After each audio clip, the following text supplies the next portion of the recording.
de sequência, né, em relação ao que nós estudamos até então sobre a arquitetura de computadores, né? Eu gostaria de no início, aqui, antes de nós entrarmos já no assunto, só contextualizar, né, o que nós estivemos estudando, né, e agora onde nós vamos entrar, né, onde nós vamos encaminhar aí o curso. Então, vocês vejam que até a nossa prova, de forma geral, nós estudamos conceitos fundamentais para nós entendermos a questão do projeto de um processador propriamente dito, né? Então nós estávamos muito focados no processador, né? no elemento de hardware que recebe instruções, né? E produz ali uma computação e indica um resultado, né? E então nós focamos no projeto e no modo de funcionamento, né? Então primeiro nós estudávamos como é que um processador funcionava, né? Como é que ele executava instruções, depois nós íamos lá para compreender detalhadamente a via de dados dele. Da mesma forma foi com a memória, né? Então entendemos como é que funcionava a hierarquia de memória, para depois nós começarmos a projetar, né, as caches, entender certinho o funcionamento ali de cada componente, né, das caches e, por conseguinte, da memória virtual, ok? Antes, no início, nós estudamos, né, com ênfase a questão do desempenho, né? E depois o conjunto de instruções, ok? Então, isso eu venho falando aqui, hora e outra, ao longo do curso, né? Que nós estamos fazendo uma abordagem, né? Entrando dentro do processador, começamos ali bem de fora, numa visão abstrata, né? Começamos a trabalhar até chegar dentro do processador e depois, mais para o final aí da etapa anterior, né, nós saímos para fora do processador usando sistemas de memória, né, de forma que a gente pode resumir esse conjunto de conhecimentos como os elementos fundamentais, né, o conjunto de conceitos fundamentais para a gente entender o funcionamento e projeto de um processador, ok? O que acontece, pessoal, é que no contexto atual, né, um processador unicamente não é suficiente para atender as demandas que todos nós temos como usuários, né, ou como pesquisa, né, para executar programas, né? As nossas demandas de execução de programas são demandas fortes, né, que exigem um poder de processamento bastante bem significativo, né, bem evidente. Então, para isso é necessário explorar novas técnicas para fornecer ao usuário essas demandas por desempenho, né?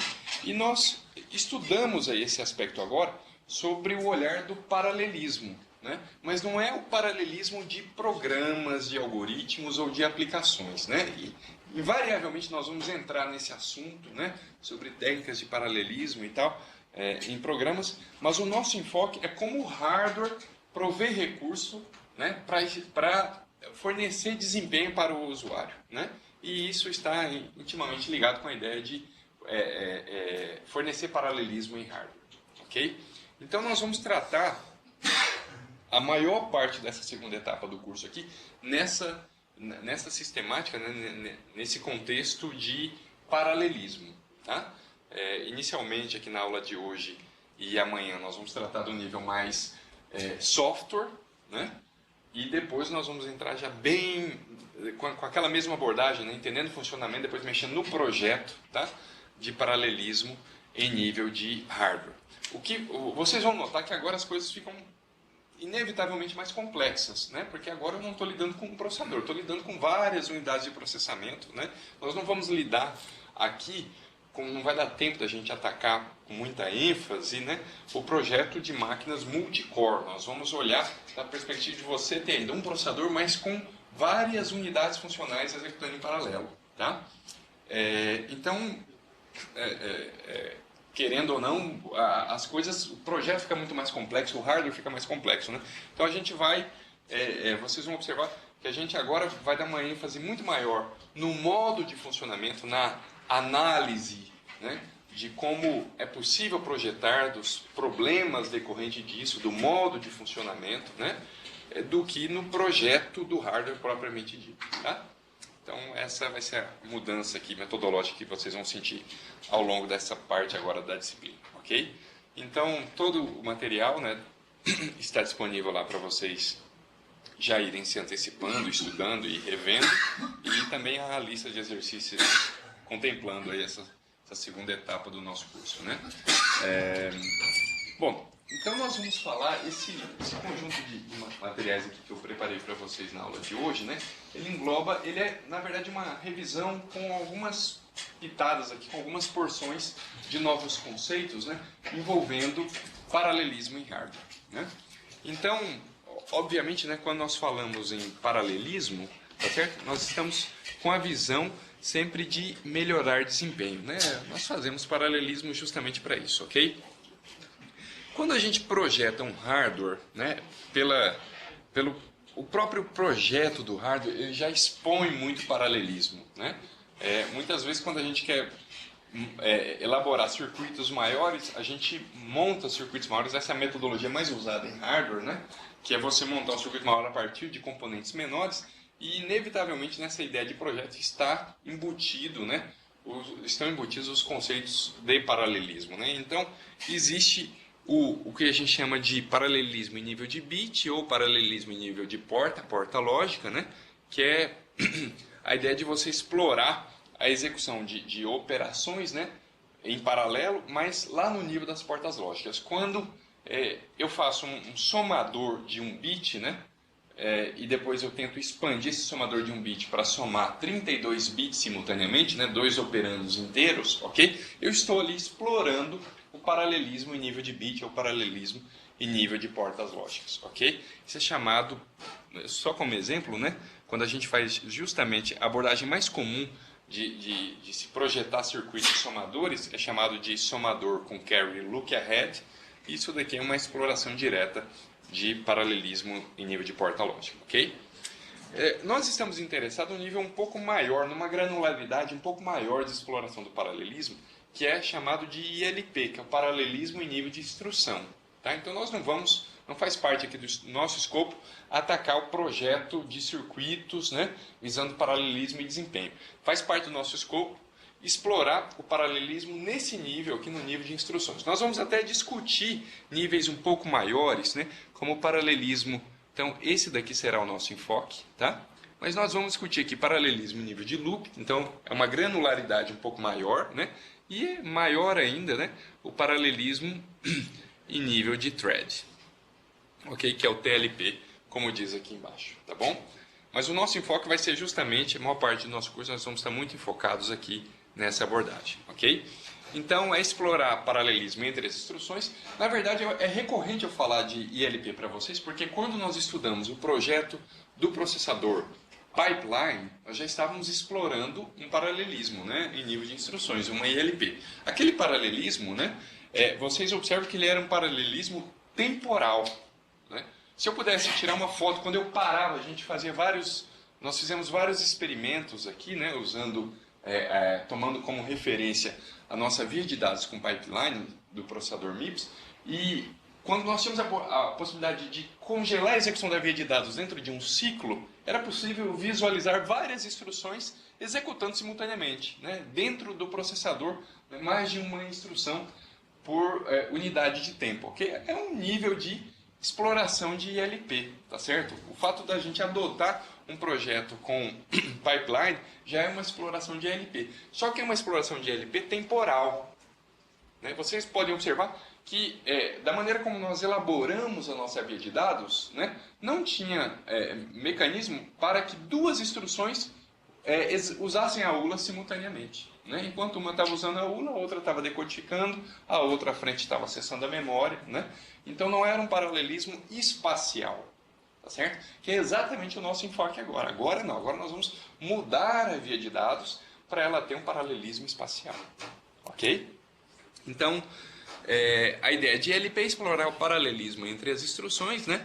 Então, o que nós queremos é sobrepor a execução das instruções, né? Eu tenho várias instruções executando, né? Utilizando os mesmos recursos de hardware simultaneamente, ok? Como eu falei para vocês, né? O pipeline simples é uma forma de explorar ILP temporal, né? Muito importante entender isso daqui, tá bom? Existe, né, outras maneiras da gente explorar o paralelismo, né? Ao invés de eu pensar no paralelismo como, olha, eu vou explorar o paralelismo das instruções do meu programa, né? eu posso ter mecanismos para explorar o paralelismo das instruções, mas das instruções que compõem um loop.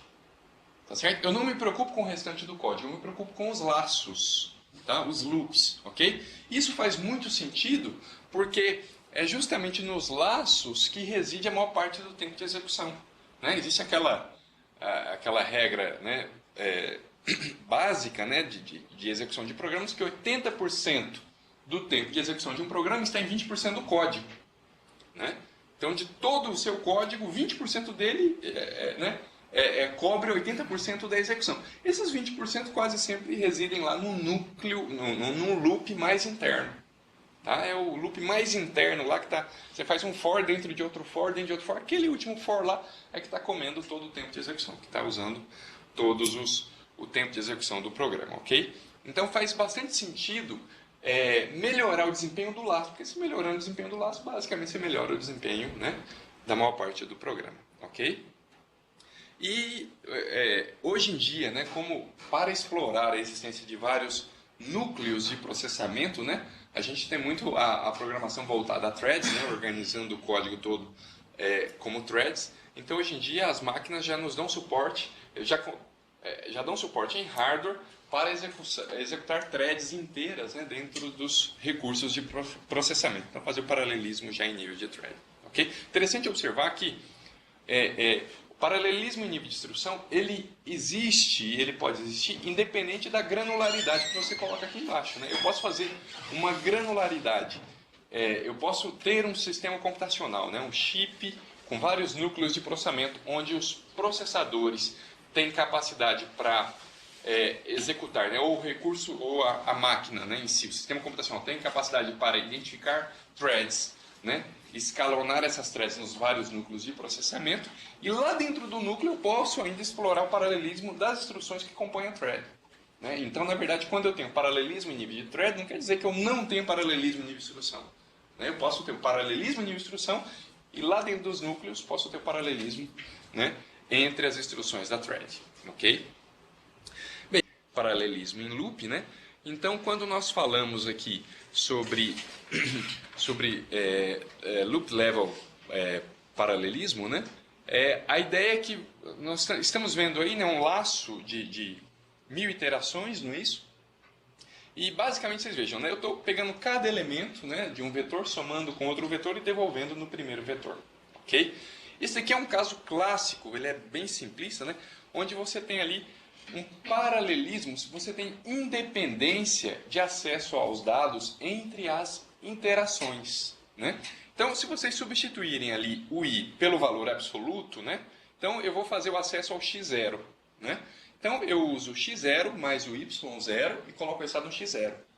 Okay? Depois eu vou fazer o acesso ao x1 mais o y1, que vou devolver dentro do x1 de novo. Okay? Vocês vejam que eu acessei x0 totalmente dependendo do x1, e acessei o x1 totalmente dependendo do x0, totalmente dependendo do x2, né? E assim por diante. As interações do laço são totalmente independentes uma das outras. Né?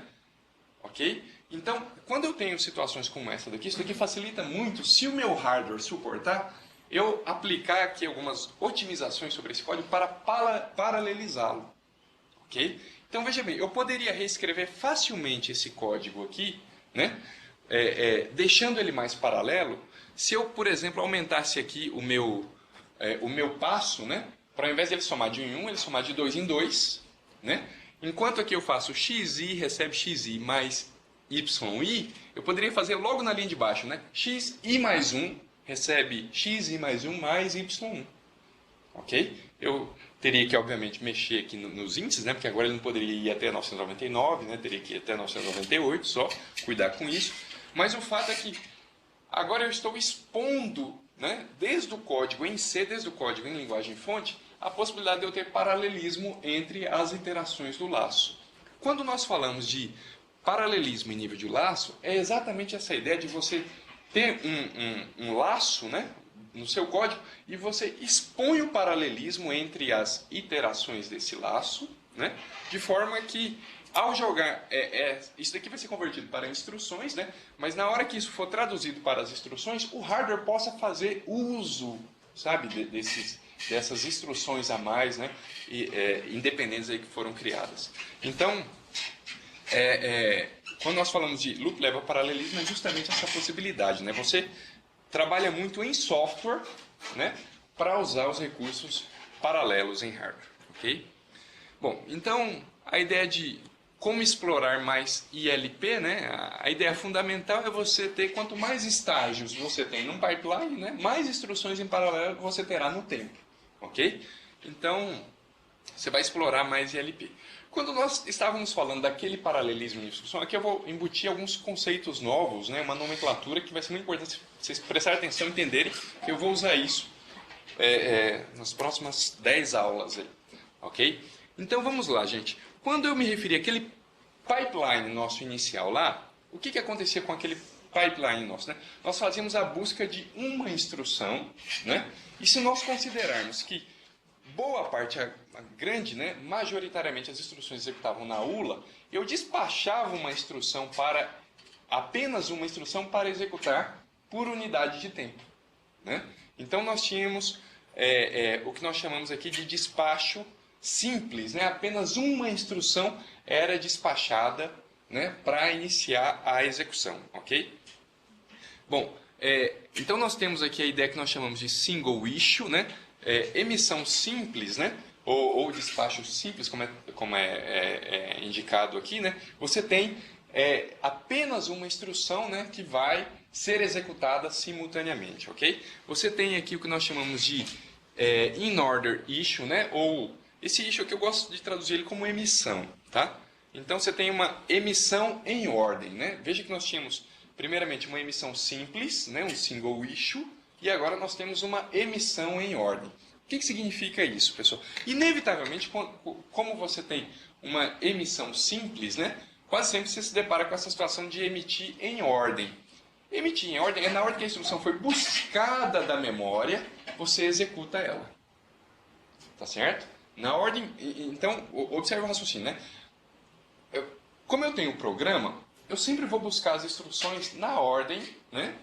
Originalmente, eu sempre vou buscar as instruções na ordem que elas vão aparecer, né? Então, o programa está organizado aqui da instrução na linha 0 até a linha 1000. Eu vou começando lá, da linha 0, linha 4, linha 8 e assim por diante.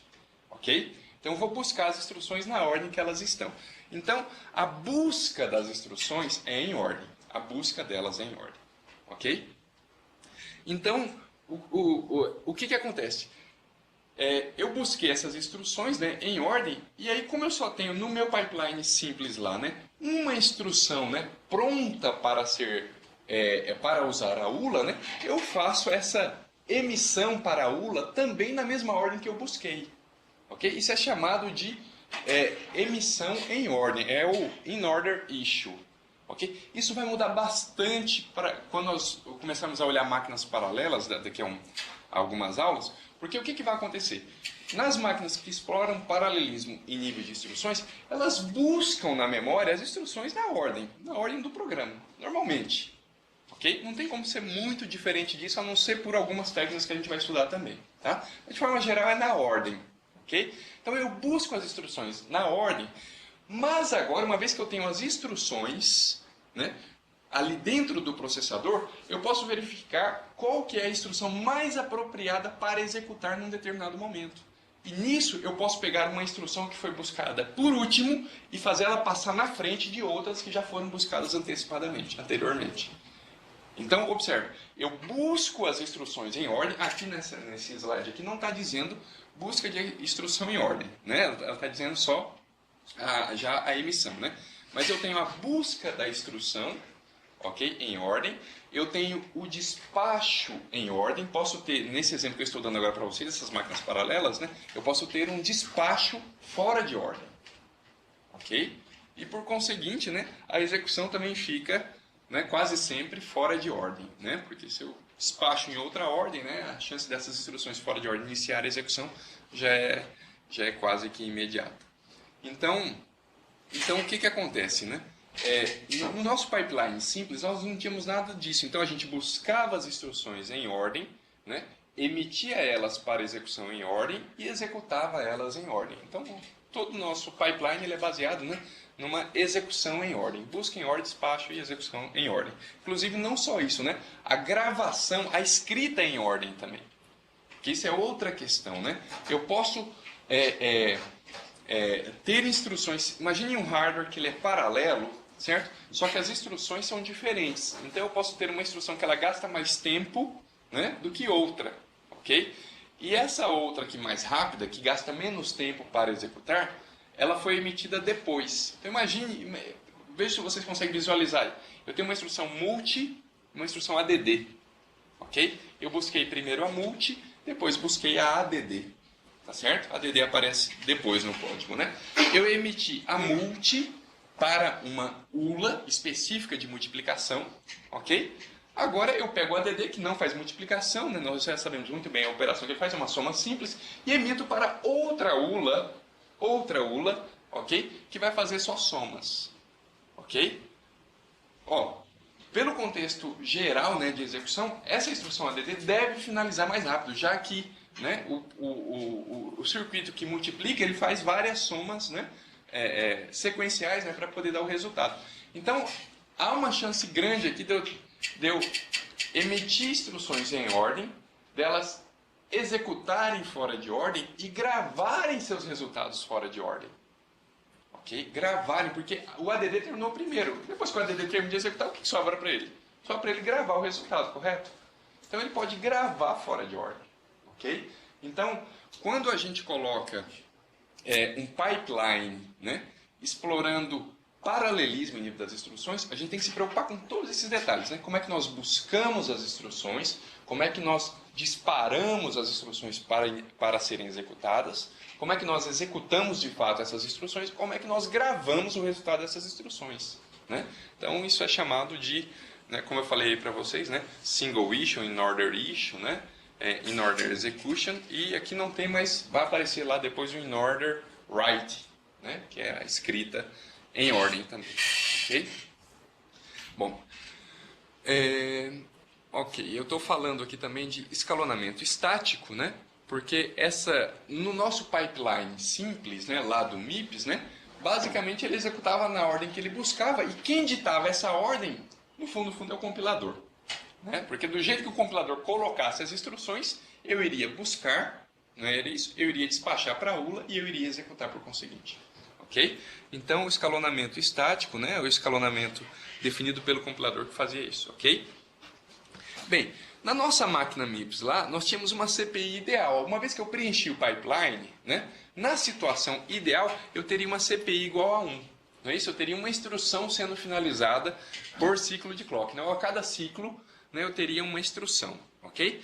Na prática, nós percebemos que não era isso que acontecia. Nós tínhamos a nossa CPI maior que 1. Né? Essa é a situação da vida real. Ok? Por quê? Devido aos conflitos, né? Menos pelo conflito estrutural e muito mais pelos conflitos, né, de dados e principalmente o conflito de controle. Né? Que esses dois casos aqui nos levavam aos stalls. Né? Vocês estão lembrados aí que, né, virava e mexer, a gente estava se deparando com stall. Ok? Ok? A grande vantagem, né, do pipeline, principalmente quando a gente compara com o monociclo, é que você tem a possibilidade de um período, né, de um ciclo de clock mais curto. Né, porque o período agora, né, do clock, ele é determinado pela unidade funcional mais lenta e não pela instrução mais lenta. Ok? Bom, a grande questão de projetos com pipeline, mas isso vai ser uma constante porque todas essas máquinas, né, que exploram paralelismo são máquinas baseadas em pipeline, é que quanto mais instrução você coloca, mais conflitos você tem possibilidade de, né, de existir, de ter que manipular. Ok? Isso não tem outro jeito. Ok? Bem, aqui nós tínhamos o nosso tipo de paralelismo lá na máquina MIPS, né? Era nesse desenho, ok?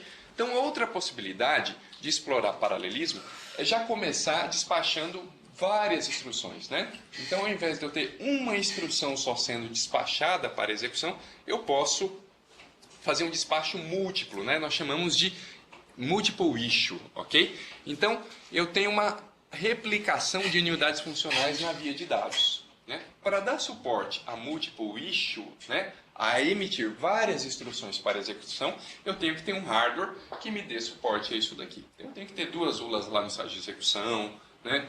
E assim por diante, ok? Então, a cada ciclo, eu inicio novas instruções. Inclusive, esse despacho múltiplo, dependendo da configuração, ele pode ser iniciado desde a busca. Eu posso buscar várias instruções, ao invés de eu buscar uma, eu busco 2 instruções, por exemplo, ok? E aí eu tento executar essas instruções, né? Essas 2 instruções ou múltiplas instruções, né? Dentro do pipeline do processador, ok? Então, um processador N-issue, né? Para N maior que 1, ok? Ele despacha várias instruções a cada ciclo, né? Então, quanto mais instruções eu tenho executando, mais eu vou explorar, obviamente, o paralelismo em nível de instrução, ok? Observem aqui notem aqui essa observação, que isso é bem interessante, né? Para um processador N-issue, tá certo? Na situação ideal, nós teríamos uma CPI 1 sobre N, né? Isso faz bastante sentido, porque eu estou emitindo... Vamos, apenas como exemplo, né? Considerar N igual a 2, né? Então, a minha CPI ideal seria meio, né? Porque eu estou terminando a cada ciclo eu termino 2 instruções, né? É um ciclo para cada 2 instruções, ok? E o meu IPC, que é o número de instruções por ciclo, né? Ele vai reduzindo, né? Que agora eu tenho... ele vai aumentando, né? Porque ele justamente é o inverso da CPI, né? Enquanto a CPI diminui, meu IPC aumenta, ok? Então, enquanto a CPI ideal é 1 sobre N, meu IPC ideal é N, né? Só que, infelizmente, na realidade nós temos essa situação, né? Porque mesmo numa máquina paralela eu tenho que considerar, né, a existência dos conflitos, né? Eles vão aparecer, eu tenho que lidar, e isso vai levar um IPC para menor que N, ok? Bom, isso daqui nós já falamos, né? Quando você tem o que é interessante, pessoal, muitas vezes quando você tem uma máquina paralela, é que às vezes o objetivo muda, né? O objetivo muitas vezes não é só você diminuir o tempo de execução, é você melhorar a vazão de todo o sistema, né? Então, ou seja, eu tenho que manter essas unidades funcionais usadas a maior parte do tempo, né? Porque a gente pagou por isso, né? Então você tem vários recursos ali. O interessante seria que, olha, esse programa aqui, devido às restrições de dependência de dados dele, ou as restrições de controle, não dá para explorar mais paralelismo, ok? Mas agora eu tenho um sistema, né? E aí agora eu tenho um SO, ok? Que entende isso e consegue trocar entre os programas, né? Ou explorar alguns níveis de paralelismo, e de maneira a manter essas unidades funcionais mais utilizadas possível, né? Então, a situação ideal aqui era manter as unidades funcionais ocupadas a maior parte do tempo. Ok? Bom, então vamos... Isso daqui é só uma revisãozinha rápida para a gente continuar a discussão mais para frente, tá? Então, a ordem do programa diz respeito à ordem das instruções, né? Essa ordem das instruções é determinada pelo programa-fonte, conforme nós já estudamos, né? A dependência entre as instruções é uma propriedade do programa, né? Então eu escrevi lá, x recebe y mais z, né? A recebe x, pronto, eu coloquei uma dependência verdadeira de dados aí, né? Não dá para eu quebrar isso daí, tá? Esse tipo de dependência não dá para quebrar, ok? Dá para a gente mudar o contexto de outras dependências, vocês vão notar depois. Mas a dependência verdadeira de dados aqui é uma característica, né, do meu programa. Tá certo? É uma propriedade do programa. Ok? Então, isso nós já falamos, né? Nós já falamos também muito sobre isso, né? Esse conflito aqui é o que nós chamávamos de hazard, né? Então, há dependências que podem gerar hazard e há dependências que a gente consegue resolver, né, sem necessidade de qualquer hazard, né? Então, há dependências...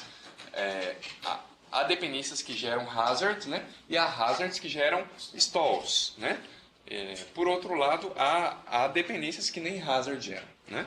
Nós já vimos isso aqui. Isso depende fundamentalmente da organização do processador, né? Então, quando nós dizíamos lá, olha, gente, o hazard só vai acontecer para instruções dependentes com distância menor ou igual a 2, né? Isso era um requisito do processador, não tinha nada a ver com o meu programa. Não tinha nada a ver com o meu programa. Tá certo? Então, essa questão aqui a partir da dependência, né? Eu tenho conflito e tenho stall, são características do programa, tá? Bom, então o conflito entre as instruções é uma propriedade do processador, né? A dependência entre as instruções, se elas estão perto o suficiente, aquela coisa da distância, como nós já vimos, tá certo? Pode causar o stall, o atraso. Ok? Então vocês vejam, eu tenho dependências que podem gerar conflitos, eu tenho conflitos que geram atrasos. Né? Tenho dependências que geram hazards, eu tenho hazards que geram stalls. Ok? Tudo bem? E, de novo, o atraso aqui é uma propriedade da organização do processador. Né? Vocês viram, por exemplo, que nós terminamos o nosso assunto de pipeline, onde nós tínhamos o BQ, né? Nós trouxemos ele lá para o estágio de decode, né? E nós não colocamos nenhuma unidade forward. Tá certo? Então, do jeito que aquele pipeline estava, para ele funcionar adequadamente, né, eu teria que atrasar, se houvesse uma dependência de uma instrução à frente do BQ, essa instrução, eu deveria dar um espaço aqui de pelo menos 2 estágios, né, entre uma e outra, para que desse tempo dessa instrução que está à frente do BQ, e através da qual o BQ depende, né, eu precisaria fazer com que essa instrução chegasse lá no estágio write back, enquanto o BQ estava no estágio ID. Né? Se essa situação acontecesse, aí eu resolveria. Então, você repara que isso é uma propriedade da organização do processador. Né? Eu poderia... Isso é como o processador estava se eu colocasse unidades de forward no meio do caminho, resolveria esse problema. Né? É que nós acabamos não colocando isso. Tá? Tudo bem? Então, e toda vez, né, é importante observar essa relação aqui. Ó. Toda vez que você tem atraso, você tem limitação de ILP. Né? Esse cara está jogando... para reduzir o teu ILP e, por conseguinte, o teu desempenho. Tá? Bom, então, nessa situação onde você tem dependências, conflitos e atrasos, né, como é que você tenta minimizar o impacto disso? Como é que você explora mais ILP? A ideia é encontrar instruções que podem ser executadas simultaneamente, né, ou dentro daqueles slots de atraso. Né? Então, vocês vejam quando a gente tinha aquela famigerada dependência para com a instrução load, né? Que aquilo nos gerava um atraso de um ciclo, ok? Aquilo gerava um atraso de um ciclo porque a instrução estava com distância 1. Né? Se eu conseguisse encontrar alguma instrução válida, né, que não tivesse dependência para com o load e nem para com a instrução atrás do load, conseguisse colocar no meio, pronto, eu eliminava o problema. Né? Não tinha mais o atraso, ok? Então, é isso, né? Transformando o código, né? Ok? Então a gente elimina essa... dependência, né? Na verdade, a dependência a gente não elimina, né? A gente elimina o atraso, né? Transformando esse código, ok? As dependências que não são dependências verdadeiras de dados, eu lembro de ter comentado com vocês os 3 tipos de dependências envolvendo dados, né? A dependência verdadeira, RAW, a antidependência, WAR, e a dependência de saída, a dependência WAW, não é isso? Então, essas duas aqui são chamadas dependências de nomes, tá? Dependências de nomes. Né? O que acontece? Elas existem justamente porque a gente tem um número limitado de registradores, né? E aí eu lido o registrador R3 aqui, e aqui embaixo eu estou escrevendo em um que não tem mais ninguém, eu tive que escrever no R3. Pronto, fiz uma dependência, né? Uma antidependência nesse caso aqui, ok? Mas se eu tivesse um R4 disponível, se eu colocasse essa segunda instrução aqui de baixo usando o R4, eu não teria mais a antidependência, ok? Então, antidependência e dependência de saída são dependências de nomes. Se eu tiver registrador suficiente, eu elimino elas. Ok? Eu elimino totalmente elas. Num ambiente de despacho em ordem e execução em ordem, elas não me geram qualquer problema. Vocês vejam que eu citei elas antes, né? Mas isso não deu qualquer problema para nós durante a execução, né? Lá na máquina com pipeline. Agora, se nós imaginarmos que nós vamos nos deparar com uma máquina daqui a pouco, que ela pode trocar a ordem de execução das instruções, aí isso pode ser um problema para mim. Né? Que agora ela pode pegar uma instrução que foi buscada após, né, uma outra e ela pode passar na frente a execução. Né? Então, se tiver a dependência de nomes aqui, ela não pode fazer isso. Né?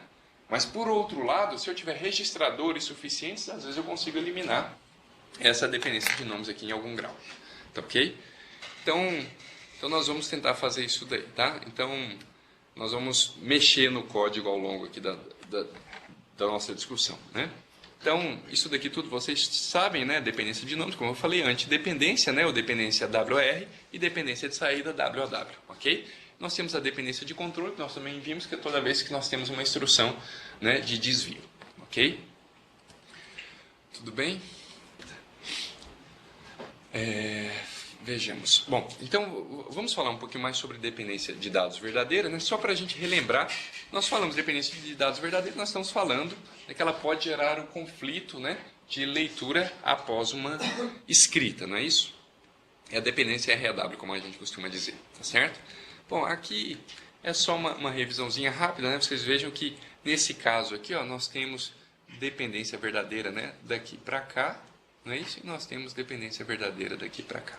Tá certo? Não tem outra coisa além disso, né? É bem fácil, ok? Bom, como é que se resolve problemas de dependência verdadeira, né? É importante observar, a dependência verdadeira, ela é uma propriedade do programa, tá certo? Então, eu tenho que verificar na máquina se, de acordo com essa ordem das instruções, em particular, de acordo com essa distância entre as instruções dependentes, se isso causa um conflito ou não. Tá certo? E se isso causar conflito, em particular, né, se isso gerar o stall, aí eu tenho que tentar, né, idealmente tenho que tentar resolver. Tudo bem? Bom, então soluções possíveis são reescalonar o código, em particular escalonar o código, né, via o compilador, né? Então enquanto eu estou ali em software, eu tento trocar a ordem das instruções obedecendo a semântica, né, de maneira a não a manter, né, a execução correta, mas eliminar esses conflitos aí, stalls, tá certo? Ou nós podemos usar essas outras estratégias aqui já em hardware, né, que nós fizemos. O forward, né? O que o forward faz? Né? Ele não tira a dependência existe, ele tenta eliminar, né, isso que o forward na verdade faz, né, ele elimina a possibilidade de você ter um atraso, né? E nós temos o stall, né? Que o stall, ele na verdade, você tira a responsabilidade do desenvolvedor ou do compilador, né, de ter que manipular o atraso, né? Então você, olha, você não precisa mais inserir uma instrução NOP aqui no meio e encontrar uma instrução válida, né? Eu consigo resolver isso ao custo de um ou mais atrasos, né? Então ele mantém a dependência, mantém o conflito, mantém o atraso, tá certo? Então é isso que acontece. Eu comentei rapidamente ao longo daquela nossa discussão, quando nós estávamos falando sobre essa mesma temática de dependências, né, que de forma geral a gente identifica bem fácil, né, essas dependências desenvolvendo valores, né? Agora, dependências envolvendo endereços de memória, isso já é bem mais complexo de se detectar, né? Então, vocês vejam bem, neste caso aqui, ó, né, o load, vocês vejam que ele vai fazer uma busca na memória, né? Então, agora que a gente já conhece toda a estrutura, né, de um sistema de computação em baixo nível, né, de arquitetura propriamente dito, a gente sabe que o load ele pode causar miss, né? Então pode vir stalls, não exclusivamente devido à dependência do load com alguém, mas pode ser gerado stalls devido ao fato de que o load vai fazer uma busca na cache, ok? Então, o que a gente poderia fazer, né? A gente poderia tentar levar o load o mais cedo possível para o código, né? Então, tentar subi-lo aqui, olha, o mais cedo possível, né? Por que subir o load é interessante, né? Porque eu já tento, no início do programa, já fazer essas buscas de dados, que posteriormente vão ser usados, ok? E também pelo fato de que, talvez aqui embaixo, ó, logo após o load aqui, nós já temos uma instrução que usa o R2, né, neste exemplo aqui. Tudo bem? Então, se ao invés de eu mexer nessa instrução X marcada ali, eu mexer no load, eu aumento a distância do mesmo jeito. Ok? O que acontece nessa situação aqui em particular, que está sendo mostrado aqui para vocês, é que, como vocês podem notar aqui, o load ele tem logo acima um store. Tá certo? Ele tem logo acima um store. Tudo bem? E essa situação, o que nós poderíamos inferir? Olha, eu vou pegar esse load aqui, se eu jogar o store entre o load e o X, eu elimino a dependência. Tá? Imagine aqui que essa reticência é nenhuma instrução, né? Então eu só passo o load na frente do store. E aqui é a mesma coisa. Só passo o load na frente do store para tentar subir o load. Ok? Então estou escalonando o código, não na perspectiva da instrução dependente, mas na perspectiva da instrução que gera a dependência do load. Ok? Essa situação aqui, ela é muito complicada de se mexer, né? Vocês podem olhar aqui embaixo, né, nas perguntas aqui, ou nas exemplificações que aparecem aqui logo na sequência, né? Então, veja que esse caso aqui, ó, pode gerar o que nós chamamos de dependência de dados verdadeira por endereço ou por posição de memória, ok? Em tempo de compilação, muitas vezes não é factível, né? Eu fazer essa mudança do load para cima de um store, ou seja, o load ele atravessa um store, né? E vai antes do store, porque não tem como eu garantir que este endereço aqui, ó, isso daqui vai me gerar um endereço, isso daqui vai me gerar um endereço, que esses endereços são diferentes, né? Porque se eles forem iguais, eu tenho uma dependência aqui entre essas instruções, né? Uma dependência pelo endereço de memória, ou pela posição de memória, né, que esse endereço vai gerar. Então eu não posso fazer essa mudança do load, ok? Não posso fazer essa mudança do load, ok? Se eu tiver condições de garantir, por exemplo, ó, nesse segundo código aqui, no código B, se nesse trecho aqui, ó, entre o store, tá certo? O store e o load, não há qualquer instrução, ok? Não há qualquer instrução que modifique o registrador R8, tá? E o load, veja que são duas condições, ó. Se nesse trecho aqui, né, entre o store e o load, aqui da letra B, se não há nenhuma mudança no conteúdo do registrador R8 e o store, ele não é alvo de qualquer outra instrução, ou seja, não tem nenhum desvio apontando, não tem nenhum desvio apontando só para o load, né? Não é para o store, é só para o load. Se essas duas condições forem satisfeitas, aí eu poderia trocar o load e o store de lugar. Ok? Então eu vou repetir para vocês. Na letra A aqui, fica extremamente complicado porque eles estão usando registradores distintos, né? Então aqui está falando, ó, se o R4 for 0 e o R6 for 80, há dependência. Né? Então você não pode trocar, então você tem que ficar olhando o conteúdo dos dois registradores. Né? E não é só olhar o conteúdo dos dois registradores. Eu posso ter vários caminhos ao longo do meu código que pode bater lá no store, que pode bater no load. Né?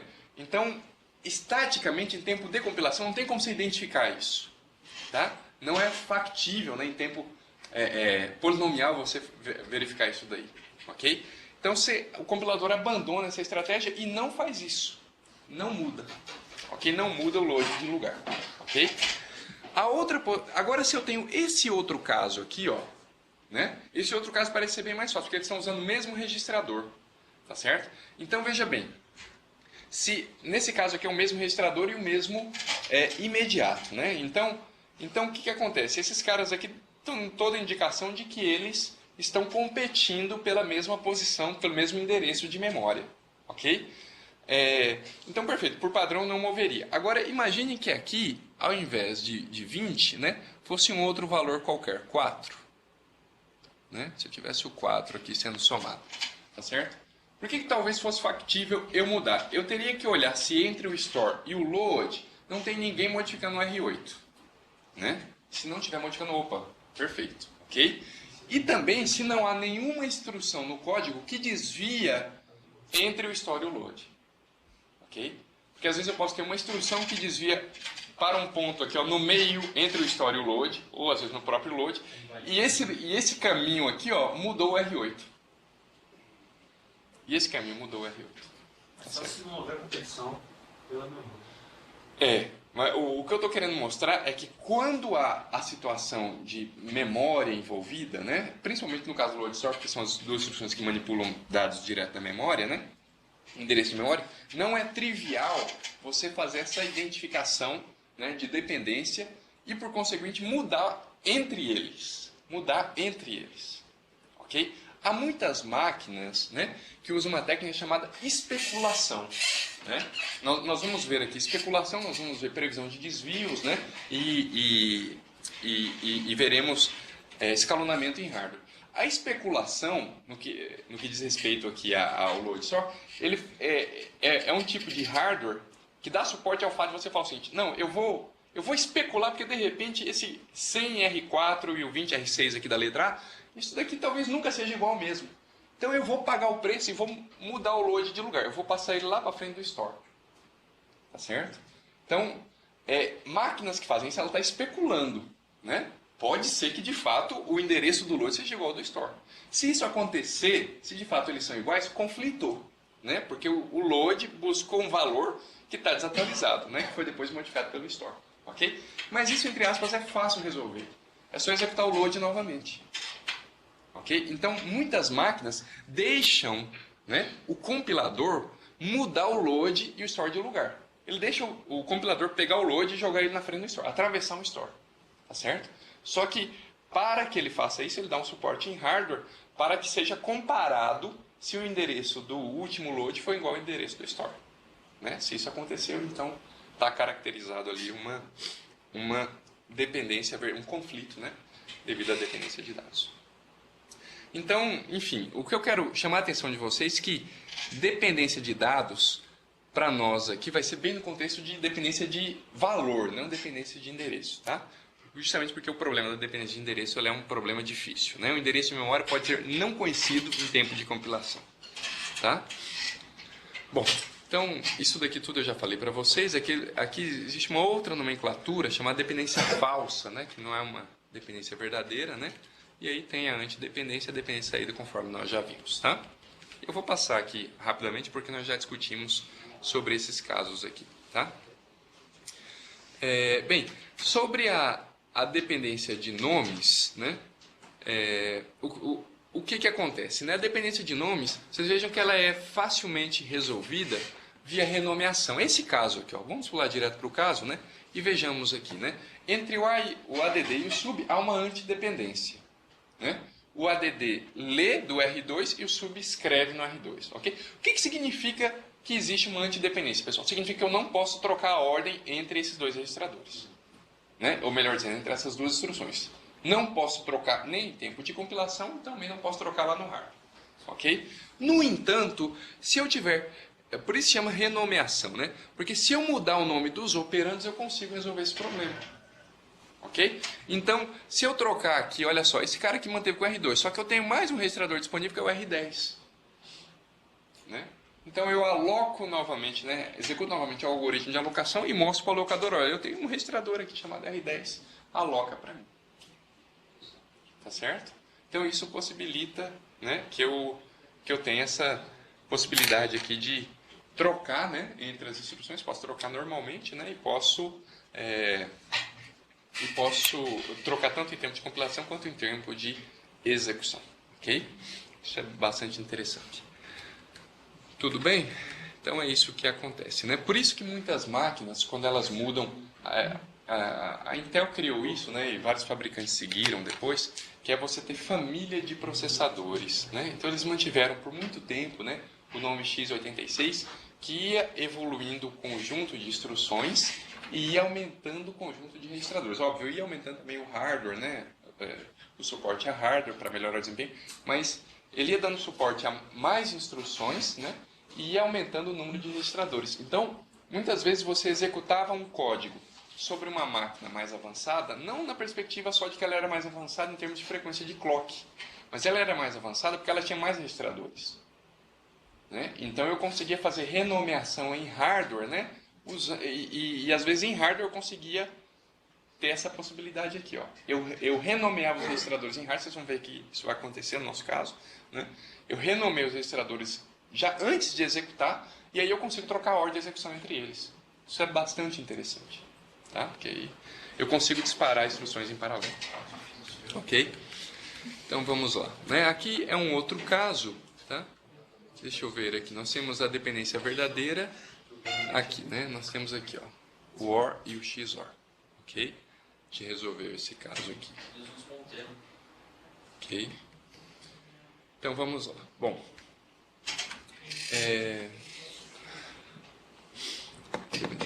Okay. Bom, aqui falamos um pouquinho sobre dependência de controle, né? Dependência de controle nós vimos que é justamente o caso que envolve instruções de desvio, né?